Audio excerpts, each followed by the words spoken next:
Luto naman tayo ng calamari. Sa isang bowl, naglalagay ako ng isang small can na milk at nilalagyan ko to ng konting salt. Ibinababad natin ang ating hiniwa na pusit ng mga 30 minutes. Inilalagay ko lang sa refrigerator. Tapos sa isang bowl, maglalagay tayo ng isang cup na flour, 1/4 cup na cornstarch, isang teaspoon na baking powder, isang teaspoon na oregano, isang teaspoon na cayenne pepper, 1 teaspoon na black pepper.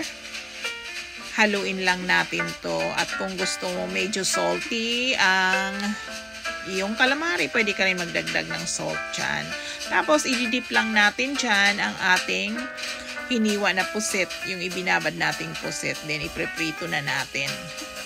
Ganyan, ayan na. So ayan na ang finished process ng ating calamari. Napakasarap niya at very crunchy.